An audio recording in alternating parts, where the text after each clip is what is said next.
Assalamualaikum warahmatullahi wabarakatuh.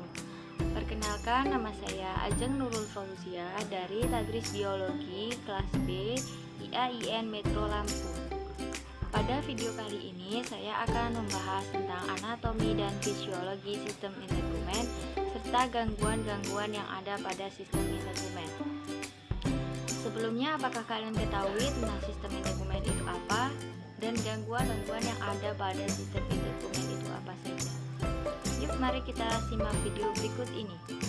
Sistem integumen adalah sistem organ yang membedakan, melindungi, memisahkan, dan menginformasikan hewan terhadap lingkungannya. Anatomi kulit. Kulit adalah selimut yang menutupi permukaan tubuh dan memiliki fungsi utama sebagai pelindung dari berbagai macam gangguan dan rangsangan luar. Kulit terbagi atas lapisan epidermis atau kulit ari sebagai lapisan yang paling luar, lapisan dermis, dan lapisan hipodermis.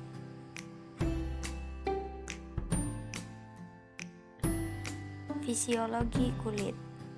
Kulit juga melakukan respirasi atau bernafas dan juga berperan dalam ekskresi. Kulit menyerap oksigen dan mengeluarkan karbon dioksida. Namun, respirasi kulit sangat lemah. Kulit lebih banyak menyerap oksigen yang diambil dari aliran darah dan hanya sebagian kecil yang diambil langsung dari lingkungan luar. Gangguan sistem integumen. Yang pertama yaitu kusta, yang kedua akne vulgaris, yang ketiga luka bakar.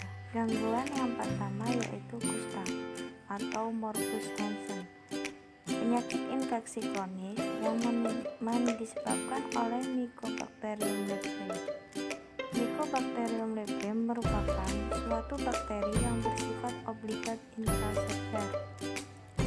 Awal mulanya bakteri Mycobacterium leprae akan menyerang saraf tepi, selanjutnya mengenai kulit, mukosa mulut, saluran nafas bagian atas, sistem retikuloendotelial, mata, otot, tulang, dan testis, namun tidak pernah mengenai sistem saraf pusat.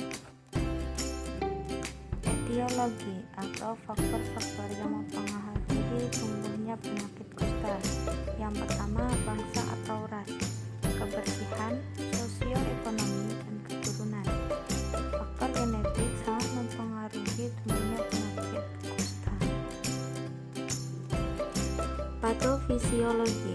Meskipun cara masuk Mycobacterium leprae ke tubuh belum diketahui pasti, beberapa penelitian mengatakan kasus tersering yaitu melalui kulit yang lecet pada bagian tubuh bersuhu dingin dan melalui mukosa nasal. Setelah Mycobacterium leprae masuk ke dalam tubuh, perkembangan penyakit kusta bergantung pada kerentanan seseorang. Respon tubuh setelah masa tunas dilampaui tergantung pada derajat sistem imunitas seluler. Jika sistem imunitas seluler tinggi, penyakit berkembang ke arah tuberkuloid, dan bila rendah, perkembangan ke arah lepromatosa. Manifestasi klinis atau tanda seseorang bahwa terkena penyakit kusta antara lain yang pertama bercak putih pada kulit, yang kedua kemudian timbul bintil-bintil kemerahan, kesemutan, dan fasies leukemia dan mati rasa. Yang kedua yaitu akne vulgaris. Akne vulgaris adalah penyakit kulit akibat peradangan kronik folikel pilosebose yang umumnya terjadi pada masa remaja dengan gambaran klinis berupa komedo, papula, pustul, nodus, dan kista pada tempat predileksinya. Yang selanjutnya yaitu patofisiologis pada penyakit akne vulgaris. Yang pertama, kenaikan ekskresi sebum, yang kedua keratinasi folikel, bakteri, dan peradangan. Etiologi itu penyebab pasti timbulnya akne belum diketahui. Namun, akne yang biasa terjadi pada masa pubertas dipengaruhi oleh beberapa faktor risiko. Yang pertama, meningkatnya kadar hormon androgen. penggunaan kosmetik, stres, personal higiene yang buruk, dan pola tidur yang tidak baik. Faktor penyebabnya ada faktor genetik. Akne terjadi pada 45% remaja yang salah satu atau kedua orang tuanya menderita akne, dan hanya 8% bila orang tuanya tidak menderita akne. Yang kedua, kebersihan wajah. Meningkatkan perilaku kebersihan diri dapat mengurangi kejadian akne vulgaris pada remaja. Yang ketiga, faktor ras. Warga Amerika yang berkulit putih lebih banyak menderita akne dibandingkan dengan ras yang berkulit hitam. Yang keempat yaitu hormonal. Rata-rata 60-70% wanita yang memengaruhi masalah akne menjadi lebih parah beberapa hari sebelum menstruasi dan menetap sampai seminggu setelah menstruasi. Klasifikasi jerawat FKUI atau RSUPN Dr. Cipto Mangunkusumo sebagai berikut.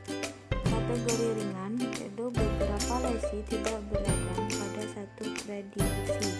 Kedua, sedikit lesi tidak beradang pada beberapa tempat predileksi. Yang ketiga, sedikit tempat beradang pada satu predileksi. Kategori sedang, banyak lesi tidak beradang pada satu predileksi. Kedua, beberapa lesi tidak beradang pada beberapa tempat predileksi.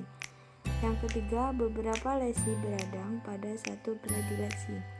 Kategori berat, banyak lesi tidak beradang pada satu predileksi. Yang kedua, banyak lesi beradang pada satu atau lebih predileksi. Luka bakar atau kombustion. Luka bakar adalah luka yang disebabkan oleh kontak dengan suhu tinggi seperti api, air panas, listrik, bahan kimia, dan radiasi. Juga oleh sebab kontak dengan suhu rendah, luka bakar ini bisa menyebabkan kematian. Patofisiologinya adalah luka bakar pada tubuh terjadi karena konduksi panas.